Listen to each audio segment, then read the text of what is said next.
एक गांव के जंगल में पीलू अपना एक छोटा सा बर्फ का गोला बनाने का ठेला लगाती थी। वो बहुत गरीब थी और उसका पति बंटी कबूतर एक मैकेनिक था और मशीन के रिपेयरिंग का काम करता था, लेकिन उनकी बहुत आमदनी नहीं थी। एक दिन बंटी जब कड़क सेठ के घर में उसकी आरी मशीन रिपेयर कर रहा था, तब उसकी आरी मशीन अचानक से और खराब हो जाती है और उसमें आग लग जाती है। ये क्या किया तुमने बंटी? मेरी 50,000 की पेड़ काटने वाली आरी मशीन खराब कर दिया। अब इसका हर्जाना तुझे देना होगा। तो बंटी कहता है, लेकिन सेठ जी 50,000 कहाँ से दूं?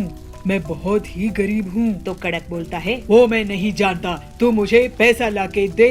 मुझे कारोबार में बहुत नुकसान होने वाला है। पैसे दे, नहीं तो मैं तुझे पुलिस के हवाले कर दूंगा। ऐसे ही उदास मन से बंटी अपने घर आता है और अपनी पत्नी पीलू से पूरी बात कहता है। ये लो, घर में बड़ी मुसीबत आ गई है। वैसे भी हमारा खर्चा बड़ी मुश्किल से चलता था, अब तो ऊपर से और ये 50,000 का नुकसान भरना पड़ेगा। मुझे तो बहुत डर लग रहा है। खड़क सेठ भी खतरनाक आदमी है। चलिए हम किसी से उधार लेकर आते हैं। उधार चुकाना ज्यादा आसान रहेगा कड़क सेठ की दुश्मनी के सामने। ऐसा कहकर बंटी और पीलू उधार लेने के लिए चले जाते हैं, लेकिन उन्हें कोई भी रिश्तेदार उधार नहीं देता है। कोई दोस्त या सहेली काम आती है। फिर वो दोनों हरिया तोते के पास पहुंचते हैं। हरिया काका, मुझे कुछ रुपये उधार चाहिए थे। बदले में मैं तुम्हारे यहाँ काम कर लूँगा। तो हरिया कहता है, अरे तुमको उधार की जरूरत कैसे पड़ गई? इन्हें अपने काम में बहुत बड़ा नुकसान हुआ है हरिया काका। खड़क सेठ की पेड़ काटने की मशीन खराब हो गई थी, तो इन पर वो इल्जाम लगा रहे हैं। अब उसकी भरपाई भी मांग रहे हैं। अगर हमने पैसा वापस नहीं किए तो बहुत बड़ी मुसीबत आ जाएगी। अब आप ही कुछ कीजिए। ऐसे पीलू हरिया काका से कहती है। तो बंटी कहता है, हाँ हरिया काका, हमारी थोड़ी मदद कर दीजिए। बदले में मैं आपके यहाँ काम कर लूँगा। तो हरिया बोलता है, अरे तुम लोग घबराओ मत। काम धाम में तो फायदा नुकसान चलता ही रहता है। वैसे तुम्हारा बर्फ का गोला बनाने का काम कैसे चल रहा है पीलू? तो पीलू कहती है, मैं अकेली ज्यादा गोले नहीं बना सकती हूँ। हाथ थक जाते हैं तो बहुत कम आमदनी होती है। तो हरिया बोलता है, तो बंटी तुम्हारे लिए ऑटोमेटिक बर्फ का गोला बनाने की मशीन बना देगा, जिससे तुम तेजी से बर्फ के गोले बना सकती हो और तुम्हारा बहुत मुनाफा भी होगा। तो बंटी कहता है, अरे ये आइडिया मुझे क्यों नहीं आया? हरिया काका, आपने तो हमारी मुसीबत ही हल कर दी। अब मैं आपकी मदद से पीलू के लिए बर्फ का गोला मशीन बनाऊंगा। अभी गर्मी का मौसम भी आने वाला है।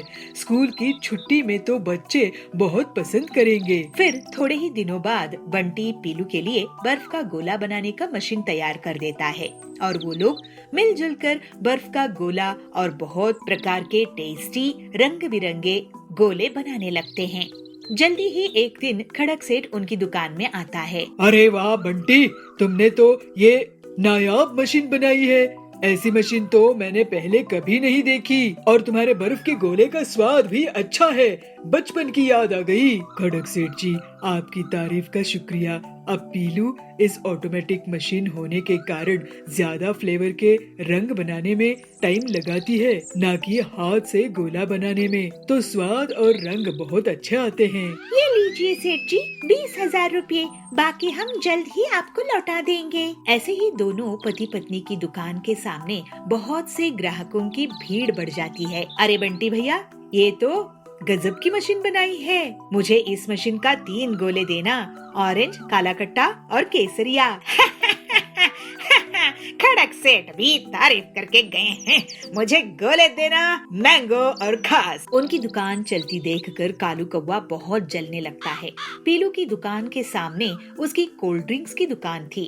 वो पीलू और बंटी की दुकान की भीड़ देखकर सोचता था, इनकी दुकान तो अब जोरों शोरों से चलने लगी है।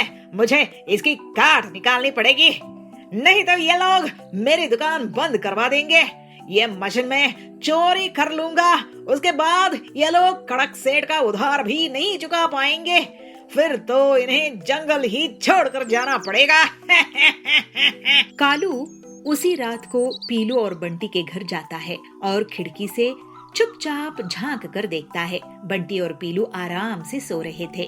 कालू अंदर आता है और मशीन उठाने की कोशिश करता है, लेकिन गलती से मशीन को ऑन कर बैठता है, जिससे उस पर बर्फ की बारिश हो जाती है। वो भागने की कोशिश करता है, लेकिन बर्फ में फिसल जाता है और वो चीख उठता है। पीलू घबराकर उठती है और चिल्लाती है, चोर आया, चोर, चोर को पकड़ो, अरे कोई तो सहायता करो। बबलू बिना देखे कालू को डंडे से पीटने लगता है। ऐसा पीटूंगा कि सारी जगह सूज हो जाएगी। अरे ये तो कालू है। कालू भाई, आप हमारे घर इस मशीन को चुराने आए थे? तो कालू कहता है, अरे मुझे माफ कर दो, पहले ही ठंडी से बुरा हाल है। मैं तो तुम्हारी मशीन चोरी करने वाला था बंटी, क्योंकि तुम्हारे ऑटोमेटिक बर्फ गोला मशीन से मुझे कोल्ड ड्रिंक बेचने में बहुत नुकसान हो रहा था। अब बर्फ में फिसलने के बाद तो मैं काम करने लायक ही नहीं रहा। तो पीलू कहती है, आप मेहनत करते कालू भैया तो आज आपकी पिटाई खाकर ऐसी हालत नहीं होती। तो बंटी बोलता है, चोरी करने के बजाय तुम कहीं और दुकान ही खोल लेते कालू, तो मुनाफे में रहते। अब जंगल छोड़कर भाग जाओ, नहीं तो मैं पुलिस को बुला लूंगा। लेकिन वादा करो कि अब के बाद बदमाशी नहीं करोगे। कालू बंटी और पीलू को वादा करता है कि वो अब से पूरी ईमानदारी से काम करेगा। उसके बाद से बंटी और पीलू की बर्फ की गोले बनाने की मशीन से बहुत अच्छी कमाई होती है और वो लोग कड़क सेठ का उधार भी चुका देते हैं और हंसी खुशी रहने लगते हैं। जयपुर के जंगल में पीलू और बबलू दो पति पत्नी रहते थे। वो लोग कुछ मुर्गियों को पाले थे। पीलू उन मुर्गियों को दाना डाला करती थी। पीलू एक मुर्गे का बहुत खास ख्याल रखती थी। उसे काजू, बादाम, पिस्ता, किशमिश खिलाती थी। पीलू, तुम इस मुर्गे को इतना क्यों खिलाती रहती हो? तुम इसकी आदत बिगाड़ रही हो। इतनी खास ख्याल रखोगी तो ये बिगड़ जाएगा और घमंडी हो जाएगा। अरे नहीं, आप चिंता मत करो, ऐसा कुछ नहीं होगा। अगर ये बिगड़ गया तो मैं इसे सुधार दूंगी। लेकिन वो मुर्गा बहुत शरारती था। उसे अपने पर घमंड था और वो दूसरी मुर्गियों को चिढ़ाता था। ऐसे ही एक दिन पीलू मुर्गियों को लेकर नदी के किनारे गई और एक पेड़ के नीचे सो गई। तब वो घमंडी मुर्गा टहलते हुए एक साधु के पास पहुंचता है और उनसे वरदान मांगा। साधु मुर्गे की भाषा समझते थे। साधु महात्मा जी प्रणाम, आप अभी अभी तपस्या से उठे हैं, क्या मैं आपसे वरदान मांग सकता हूँ? तुम तो बड़े चालाक लगते हो, लेकिन क्योंकि मैं अभी अभी तपस्या से उठा हूँ तो तुम्हें वरदान देना ही होगा। बोलो क्या चाहते हो? मैं चाहता हूँ कि मैं लोगों की मन की बात जान सकूं। अरे लेकिन ऐसा प्रकृति के नियमों के साथ खिलवाड़ होगा। मैं नहीं जानता। साधु जी, आप तो मुझे यही वरदान दे दो। ठीक है, ठीक है। फिर साधु उस पर जल छिड़क देता है। थोड़ी देर बाद पीलू नींद से जागती है और सब मुर्गियों के साथ वापस घर चली आती है। पीलू घर में फिर से उस मुर्गे को दाना डाल रही थी और सोचती रहती है, मैं इस मुर्गे से बहुत पैसे कमाऊंगी। इसके साथ जो भी मुर्गी अंडे देती है वो काफी ज्यादा दाम में मैं बेचती हूँ, जिससे मुझे बहुत फायदा होता है। ये सब सुनकर मुर्गा और भी घमंडी हो जाता है। ऐसे ही एक दिन कालू चोर पीलू के घर की तरफ देख रहा था और सोच रहा था, ये बबलू और पीलू आजकल बहुत पैसे कमाते हैं। आज रात को इनके घर में डाका डालूंगा और सारी मुर्गियों समेत इनकी तिजोरी खाली कर दूंगा। तो तभी घमंडी मुर्गा बोलता है, अच्छा तो ये मेरे मालिक के घर में चोरी डकैती के बारे में सोच रहा है और उसमें भी मुझे चुराना चाहता है। अभी मजा चखाता हूँ इसको। और फिर वो कालू पर हमला कर देता है, जिससे कालू बहुत बुरी तरह से घायल हो जाता है। फिर कुछ देर बाद कालू अपने दोस्तों के साथ पीलू के घर आता है और उसे धमकाता है, ऐसा पेलो, तुम अपने मुर्गे को संभाल कर रखो, नहीं तो मैं इसकी बिरयानी बनाकर खा जाऊंगा। इसने मुझ पर हमला किया था। कालू, तुम्हारी इतनी हिम्मत की तुम मेरे घर में घुसकर मुझे ही धमकी दे रहे हो? मैं तुम्हें और पीट दूंगी, भाग जाओ यहाँ से। फिर कालू और उसके दोस्त डर के कारण वहाँ से भाग गए।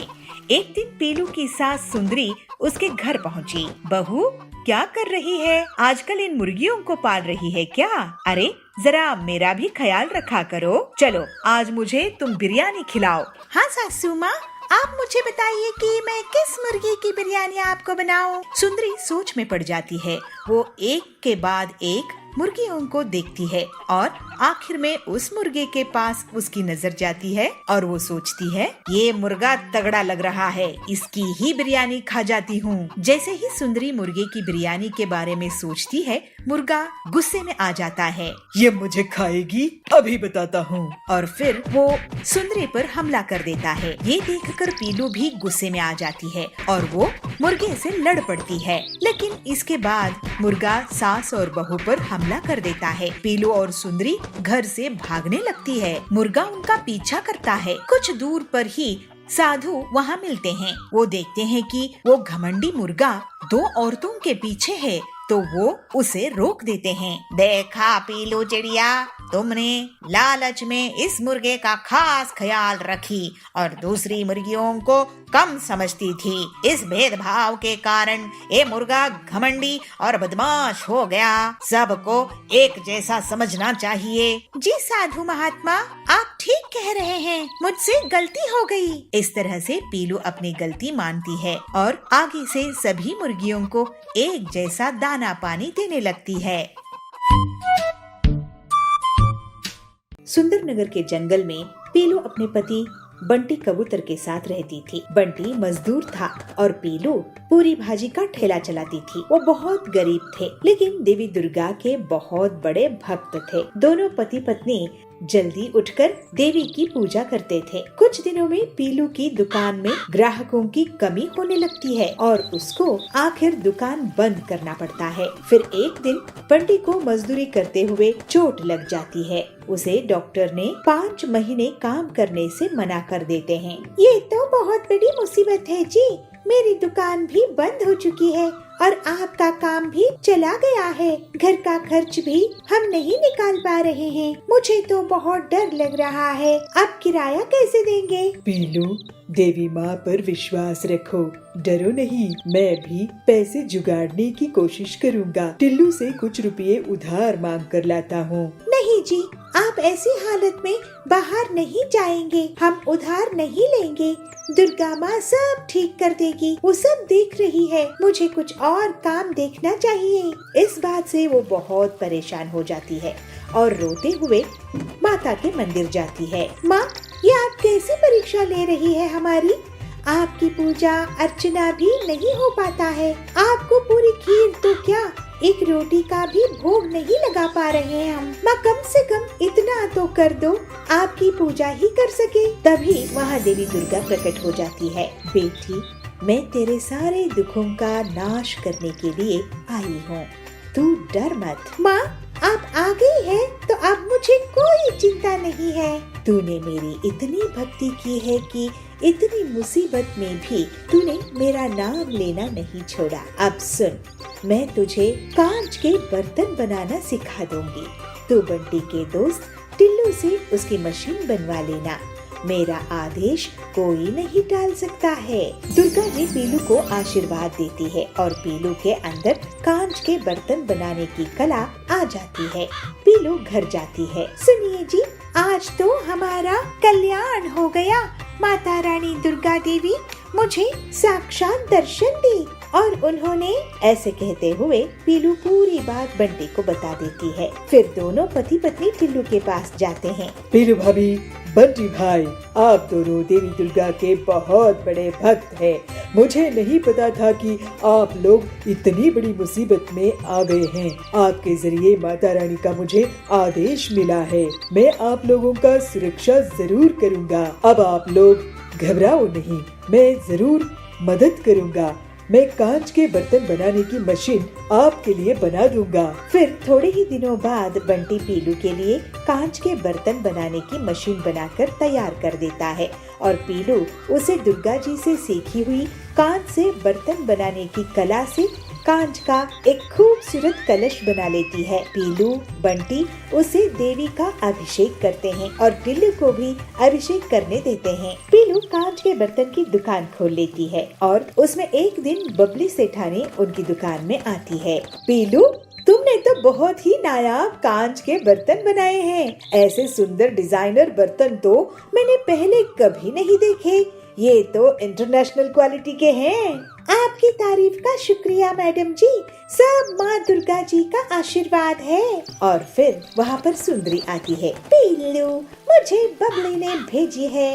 वो तुम्हारे कांच के बर्तन की बहुत तारीफ करके गई है। जरूर कोई ना कोई खास बात तो होगी, क्योंकि वो सब कुछ विदेश से ही खरीदती है। पीलू अब बहुत अच्छे से मुनाफा कमाने लगती है। अब दोनों पति पत्नी माता रानी के लिए हलवा पूरी का भोग लगाते थे। दोनों बहुत मेहनत और पूरी ईमानदारी से काम करते थे।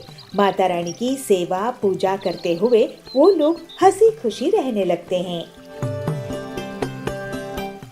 कान्हापुर जंगल में सभी पक्षी मिलजुल कर साथ रहा करते थे। उसी जंगल में कड़कनाथ कौवे का परिवार भी रहा करता था। उसका बेटा कालू कौवा बहुत ही शरारती था। उसने जंगल के सभी पक्षियों की नाक में दम कर रखा था। इस तरफ पीलू चिड़िया बहुत सालों बाद माँ बनी थी। उसके घर में खुशियों का माहौल था। एक दिन पीलू चिड़िया अपने पति बबलू से बातें कर रही थी। बबलू जी, बहुत सालों बाद हमें भगवान ने माँ बाप होने का सुख दिया है। हम अपने बच्चे को किसी प्रकार का कोई कष्ट होने नहीं देंगे। हाँ पीलू, तू बिल्कुल सही कह रही है। हम अपने बच्चे को बहुत अच्छा संस्कार देंगे, जिससे वो बड़े होकर जरूरतमंदों की सेवा कर सके। हाँ जी, आप सही कह रहे हैं, लेकिन हमें एक बात का ध्यान रखना होगा कि ये कभी भी कालू कौवे से दोस्ती ना करे। आप तो जानते ही हैं कि कालू कौवा कैसे सभी पक्षियों को परेशान करता रहता है। दोनों पति पत्नी अक्सर अपने बच्चे के भविष्य को लेकर चिंतित रहते थे। धीरे धीरे दिन बीतने लगते हैं। एक बार बबलू भोजन की तलाश में बाहर जा रहा था। तब पीलू अपने बेटे से कहती है, चिंटू, हम लोग भोजन की तलाश में जा रहे हैं, तुम अपने घोंसले में ही रहना। अगर कालू कौवा आता है तो तुम उसके साथ नहीं खेलना। ठीक है मम्मी पापा, मैं घोंसले में रहकर आप लोगों का इंतजार करूंगा और किसी के साथ भी नहीं खेलूंगा। दोनों पति पत्नी निश्चिंत होकर वहाँ से चले जाते हैं। उनके जाने के थोड़ी देर बाद ही कालू कौवा उनके घर पहुँच जाता है। चिंटू, ए चिंटू, देख मैं तेरे लिए मूंगफली लेकर आया हूँ। अरे इन्हें खा के तो देख, कितने स्वादिष्ट हैं। कालू भैया, आप यहाँ से चले जाओ, मैं आपकी दी हुई मूंगफली नहीं खाऊंगा। मेरे मम्मी पापा ने आपके साथ खेलने से मना किए हैं। ये सुनकर कालू कौवा बहुत गुस्सा हो जाता है, लेकिन वो अपने गुस्से पर काबू करके चिंटू से एक गिलास पानी मांगता है। चिंटू कालू के लिए पानी लेकर आता है। कालू पानी पीकर चिंटू को पीटने लगता है और उसे डराते हुए कहता है, अपने मम्मी पापा को बता देना कि तेरी पिटाई मैंने की है। तेरे माँ बाप मेरा कुछ नहीं बिगाड़ पाएंगे। जब पीलू और बबलू घर वापस आते हैं तो अपने बेटे की हालत देखकर घबरा जाते हैं। चिंटू अपने माँ बाप को सारी घटना बताता है। पीलू इससे बहुत गुस्से में आ जाती है और कालू के घर जाती है। उस समय कालू का पिता कड़कनाथ घोंसले के बाहर ही बैठा था। पीलू गुस्से में उससे कहती है, कड़कनाथ भैया, अपने बेटे को संभालो, वो बहुत बदमाश है। उसने मेरे बेटे को बहुत बुरी तरह से पीट दिया है। एक दिन उसकी हरकतों के कारण आपको बहुत शर्मिंदगी उठानी पड़ेगी। पीलू की आवाज सुनकर सुंदरी कौवी घर से बाहर निकलती है और कहती है, पीलू, जब से तुम माँ बनी हो तब से तुम बहुत घमंडी हो गई हो। मेरा बेटा घर के अंदर पढ़ाई कर रहा है, तुम्हारा बेटा झूठ बोल रहा है। अब तुम जाओ यहाँ से। मेरा बेटा बहुत सीधा साधा है, तुम मेरे बेटे की आइंदा से शिकायत नहीं करना। इस तरह से सुंदरी पीलू को डरा धमका देती है और वहाँ से भगा देती है। कुछ दिनों बाद कालू कौवा फिर से बदमाशी के लिए किसी को ढूंढ रहा होता है। थोड़ी दूर में वो देखता है कि जिगरबाज का बेटा अपने घोंसले में अकेला है। उसे अकेला देखकर कालू उसकी बहुत बुरी कदर पिटाई कर देता है। जब इस बात का पता बाज को चलता है तो वो अपने साथियों के साथ कालू कौवे के घर पर धावा बोल देता है और कालू कौवे की बहुत बुरी कदर पिटाई कर देता है। कालू की पिटाई रोकने के लिए इसीलिए उसका पिता कड़क भी बीच बचाव करने आता है, लेकिन उसकी भी पिटाई हो जाती है। फिर सुंदरी सोचती है, अरे कालू, तेरी वजह से तेरी तो पिटाई हुई, तेरे पिताजी की भी पिटाई हो गई। तू बहुत ही बदमाश है। आइंदा से तूने किसी के साथ भी बदमाशी की तो मैं ही तेरे हाथ पांव तोड़ दूंगी। इस तरह से कालू की बदमाशी के कारण उसके परिवार को शर्मिंदगी उठानी पड़ती है। पीलू सुंदरी से कहती है, मैं कहती थी ना सुंदरी बहन, एक दिन तुम्हें कालू के कारण शर्मिंदगी उठानी पड़ेगी। अब कैसा सबक मिला तुमको? अब से कालू अपनी बदमाशी करना बंद कर देता है और सभी बच्चे फिर से सुरक्षित हो जाते हैं।